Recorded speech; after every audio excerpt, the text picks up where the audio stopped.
If you're running a business, you have been through a ton these last few years. Seriously. Navigating all the economic storms and massive industry shifts has been incredibly tough, so let's just start by acknowledging that. No, really. A huge congratulations on making it this far. You've proven just how resilient you are, and that in itself is a massive victory. You survived. But here's the thing. Survival is one thing. Thriving is a whole different ballgame. So the question now isn't just, how do we keep the lights on? It's, how do we build a business that actually grows stronger, smarter, and more sustainable for the long haul? And that's exactly what we're going to break down. Okay, so what's the first step to get from surviving to thriving? It's giving your business a regular, honest evaluation. Think of it like a health checkup, you know? It's about taking that crucial step back to really see what's working, what isn't, and where you're truly headed. Now, look, you could drown in a sea of 1,000 different metrics, right? So instead, we're going to borrow a framework from someone who knows a thing or two about successful businesses, Warren Buffett. And what's so brilliant about his approach is just how simple it is. It cuts right through all the noise to focus on what really, really matters. All right, so let's dive into the numbers. Buffett's business checkup really boils down to 3 core financial metrics. And listen, these aren't just for Wall Street investors. These are the vital signs for any business owner who wants to understand the true health of their company. First up is something called return on equity, or ROE. Basically, ROE answers one simple but super important question. For every single dollar invested in the business, how much profit does it actually generate? It's all about efficiency. Okay, so take a look at this. At first glance, who's the winner here? You'd probably say company B, right? I mean, it makes more profit, 25 million versus 15 million, but look closer. Look at the ROE. Company A is generating a 20% return on its money, while Company B is only getting 5%. So what's the big takeaway here? It's that raw profit doesn't tell the whole story. Company A is way better at using the money it has to make more money. It might be smaller, but it's a much more efficient machine. A high ROE means you're not just making money, you're being really smart about how you make it. Our second vital sign is operating margin, and this is all about a simple question. After you pay for all the stuff you need to actually run your business, materials, salaries, all that, how much of each dollar you make in revenue is actually left over? Let's make this super simple. Say your company pulls in $500 million in revenue and it costs you $350 million to run the place. That leaves you with $150 million in operating profit, and that gives you a really healthy 30% operating margin.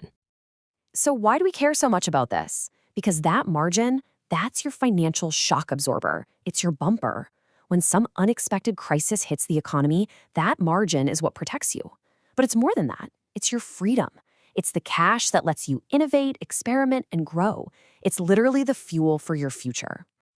And that brings us to our third, and you could argue, the most important metric of all, free cash flow.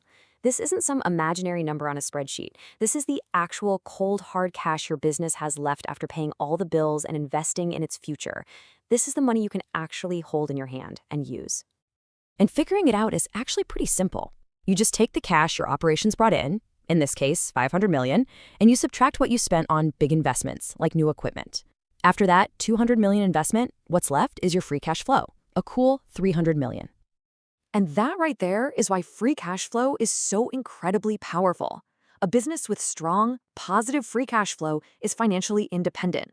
It doesn't need to go asking for loans or begging outside investors to fund its growth. It generates its own fuel.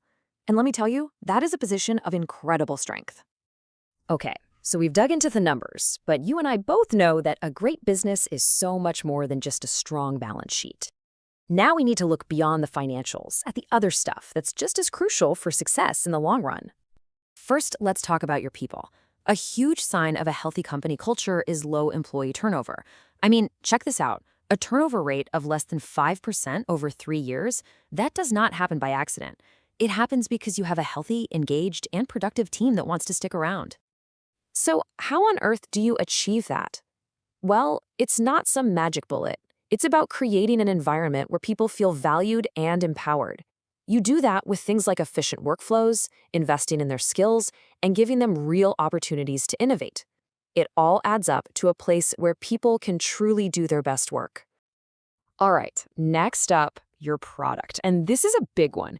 It is so easy to fall into the trap on the left, building really cool, complex features just because you can. But as you can see on the right, success isn't about clever engineering. It's about solving a real problem for real people. The goal is always, always, always to connect what you create to a genuine need in the market.